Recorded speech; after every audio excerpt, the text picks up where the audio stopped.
Subscribe करें श्री चिन्मयानंद बापू जी के YouTube channel को और हमारे वीडियोस को सबसे पहले देखने के लिए बेल आइकॉन को दबाना न भूलें।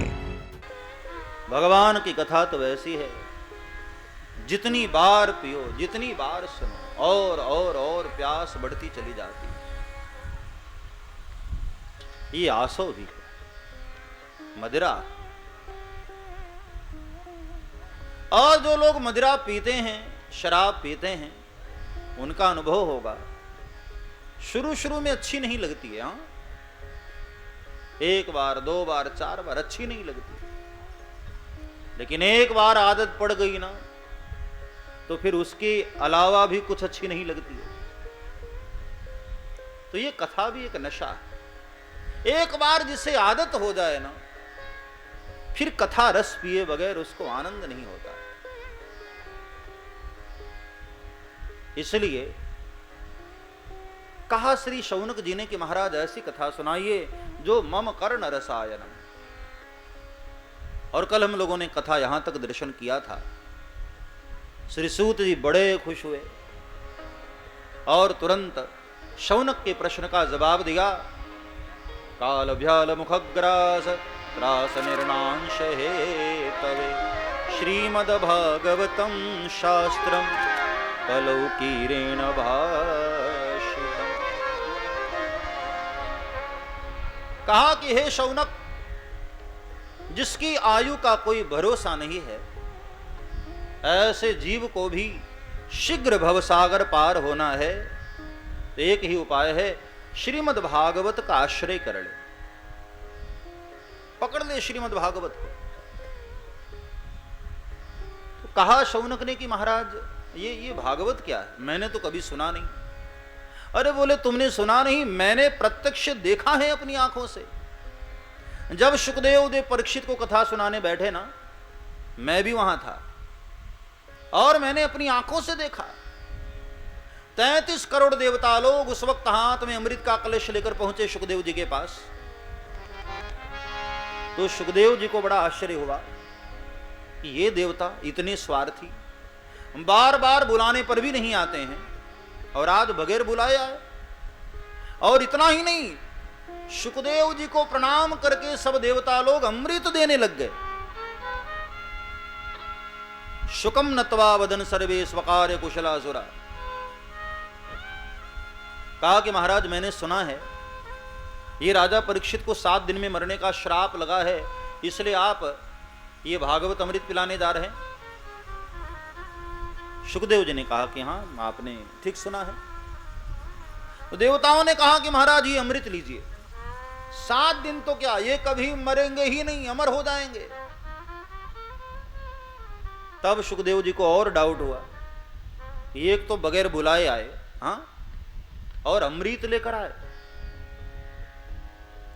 जैसे कोई बहुत कंजूस हो। हाँ, और अचानक एक दिन मंदिर में जाए और कहे कि मैं 10 लाख रुपए दे रहा हूं दान। तो शंका तो होती है ना कि इतना कंजूस, 7 पीढ़ी से कंजूसी आ रही इसकी, और अचानक 10 लाख दे रहा है। शुकदेव जी को आश्चर्य हुआ, ये देवता इतने स्वार्थी हैं, स्वकार्य कुशलासुरा, अपने कार्य को बनाने में बड़े कुशल, बड़े स्वार्थी। तो आश्चर्य हुआ शुकदेव जी को, लेकिन फिर सोचा कि भाई लाए हैं तो मैं कौन होता हूं मना करने वाला, चलो पिला दो। तब देवताओं ने कहा कि मालिक, वो तो हम पिला ही देंगे, लेकिन उसके पहले जरा एक छोटा सा सौदा कर लें क्या। शुकदेव ने कहा, सौदा, और मुझसे? अरे भाई, मैं तो कपड़े भी नहीं पहनता हूं, मेरे से क्या सौदा। शुकदेव जी दिगंबर है,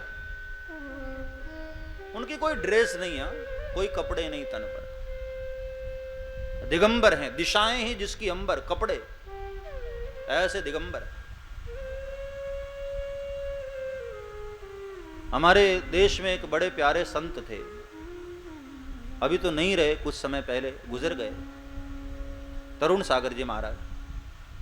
दिगंबर मुनि थे, जैन धर्म के संत थे। तो ऐसे फक्कड़ दिगंबर रहते थे, कोई कपड़े नहीं तन पर। किसी पत्रकार भाई ने एक बार उनको पूछा कि महाराज आपकी एड्रेस क्या है? तो उन्होंने बहुत प्यारा जवाब दिया कि भैया जब हमारी कोई ड्रेस ही नहीं है तो एड्रेस क्या खाक होगा? हाँ, कपड़े ही नहीं मेरे पास तो आश्रम कहां से होगा? ऐसे हैं हमारे सुखदेव जी, कोई कपड़े नहीं तन पर। मात्र 16 वर्ष की आयु वाले सुखदेव कहा मुझसे क्या सौदा करोगे? बोले महाराज सौदा यह है, मैं जो अमृत लेकर आया हूं वो परीक्षित को पिला देता हूं, लेकिन जो आप परीक्षित को पिलाने जा रहे थे ना, वो बदले में हम सबको पिला दीजिए महाराज। सुनकर सुखदेव जी को हंसी आ गई। ब्रह्मरातो विचार्यैवं तदा देवां जहासः। हंसी भी आई और गुस्सा भी आया।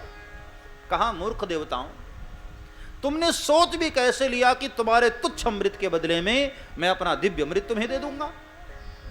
सौदा करने चले हो? अरे पीना ही था तो परीक्षित के बगल में आकर बैठ जाते, मैं तुम्हें भी पिला देता। हाँ, मुझसे सौदा करने चले हो? देखो, जब भागवत का सौदा होने लग जाए ना, तब कथा का रस चला जाता है प्यारे। इसलिए कथा की सौदेबाजी नहीं होनी चाहिए। कारिता कण लोभे न कथा सारस्ततो गताः।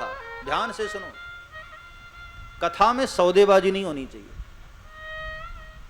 मैं तो मेरे यजमानों को भी कहता हूं कि भाई कथा में सौदेबाजी नहीं होनी चाहिए। कितना लेंगे? हाँ, अरे क्या दे सकता है भाई भागवत के बदले में कोई? आप खुद विचार करो, अपने जीवन भर की कमाई आप दे दो, तब भी क्या भागवत का मोल चुका सकते हो आप? इतना गूढ़ ज्ञान जो सुखदेव जी का है, कौन मूल्य अदा कर सकता है? भागवत रूपी कथा ऐसी है मां के दुग्ध की तरह। मां के दूध को पिया तो जा सकता है, लेकिन प्याले में लेकर बाजार में बेचा नहीं जा सकता है प्यारे। मां के दूध की अपनी एक मर्यादा है। कथा को बांटा तो जा सकता है, लेकिन बेचा नहीं जा सकता। जब कोई वक्ता नाम दाम के लोभ से कथा को बेचने की चेष्टा करता है ना, तो कथा की महिमा मिट जाती है। कथा सारस्ततो गताः। इसलिए कथा की सौदेबाजी नहीं होनी चाहिए। मैं ऐसे लोगों को बिल्कुल तारीख नहीं देता हूं जो लोग आकर सौदेबाजी करते हैं ना। कभी कभी हरिद्वार आते कि बापू कितना दक्षिणा लेंगे, तो मैं तुरंत कहता हूं भाई मेरे पास डेट ही नहीं, कोई तारीख ही नहीं मेरे पास, तुम्हें नहीं सुनाऊंगा। भागवत कोई सब्जी भाजी तो नहीं है, कम कर दो महाराज, ज्यादा कर दो महाराज। हाँ, राजा परीक्षित जब कथा श्रवण करने बैठे तो सुखदेव से कोई तय नहीं किया था। भागवत के बदले तो मेरे भाई बहन जीवन भी अर्पित कर दिया जाए, तब भी भागवत का हम मोल नहीं चुका सकते। भागवत का मूल्य कहां? अमूल्य है ये। सब्सक्राइब करें श्री चिन्मयानंद बापू जी के YouTube चैनल को और हमारे वीडियोस को सबसे पहले देखने के लिए बेल आइकॉन को दबाना न भूलें।